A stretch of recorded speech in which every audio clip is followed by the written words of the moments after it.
दिवाळी आली की भेसळयुक्त मिठाई बाजारात दाखल होते। त्यामुळे गेल्या काही वर्षात सामान्य नागरिक मिठाईऐवजी ड्रायफ्रुट्सकडे वळले।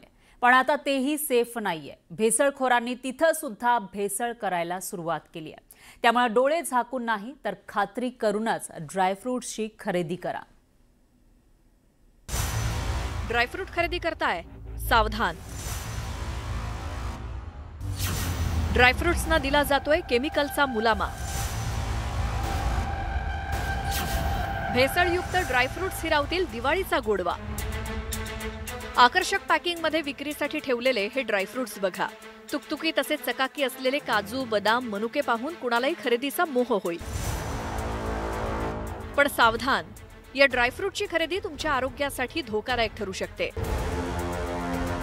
कारण हे ड्रायफ्रुट्स दिसायला जरी उत्तम दर्जाचे वाटत असले तरी त्यांचा दर्जा अतिशय निकृष्ट आहे। या ड्रायफ्रुट्सवर रासायनिक प्रक्रिया करण्यात आली आहे। मनुक्यांवर चकाकी येण्यासाठी त्यांच्यावर रासायनिक पावडर टाकण्यात येते। त्याआधी केमिकल युक्त पाण्यात ते धुतले जातात। निकृष्ट दर्जाच्या ड्रायफ्रुट्सची विक्री करून कमाई करण्याचा हा नवा प्रकार नवी मुंबई एपीएमसी मार्केटमधला असल्याचं सांगण्यात येतंय। केवळ मनुकेच नव्हे तर काजू, बदाम आणि इतर ड्रायफ्रुट्सवर सुद्धा अशीच प्रक्रिया केली जाते। अतिशय गलिच्छ अशा वातावरणात हे ड्रायफ्रुट्स जमिनीवरतीच टाकण्यात आल्याचं या व्हिडिओत दिसतंय। मुंबई कृषी उत्पन्न बाजारपेठेच्या आवारात खाद्यपदार्थांसाठी केवळ विक्रीच परवानगी आहे असं असताना देखील हा व्हिडिओ व्हायरल झाल्यामुळे अन्न व औषध प्रशासनाच्या अधिकारी रश्मी वंजारी यांनी पाहणी दौरा केल्यामुळे मार्केट परिसरातील व्यापाऱ्यांमध्ये एकच खळबळ उडाली आहे। आता आपण विकत घेतलेले ड्रायफ्रुट्स हे निकृष्ट दर्जाचे आहेत किंवा रासायनिक प्रक्रिया केलेले आहेत ते कसं ओळखायचं ते पाहूया। नकली ड्रायफ्रुट्स कसे ओळखायचे? बदाम हातावर घासून बघायचे। त्याचा रंग निघाल्यास ते भेसळयुक्त असल्याचं स्पष्ट होतं। जे मनुके ओलसर असतात ते प्रक्रिया केलेले असू शकतात। त्यातून सल्फरचा वास येतो। हाताने दाबून बघितले असता त्यातून पिवळ्या रंगाचा रस निघतो। चांगले काजू हे नेहमी पांढरे शुभ्र किंवा ऑफ व्हाईट रंगाचे असतात।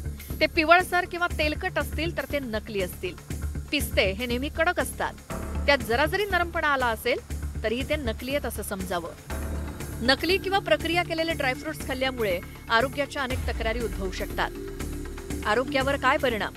पोटदुखी, उलट्या, जुलाब, पोटाशी संबंधित आजार होऊ शकतात। एकीकडे मुंबईत ही परिस्थिती असताना तिकडे पुण्यात मात्र अन्न आणि औषध प्रशासनाच्या कारवाईत सुमारे 2 कोटींचा विविध पदार्थांचा भेसळयुक्त साठा जप्त करण्यात आलाय।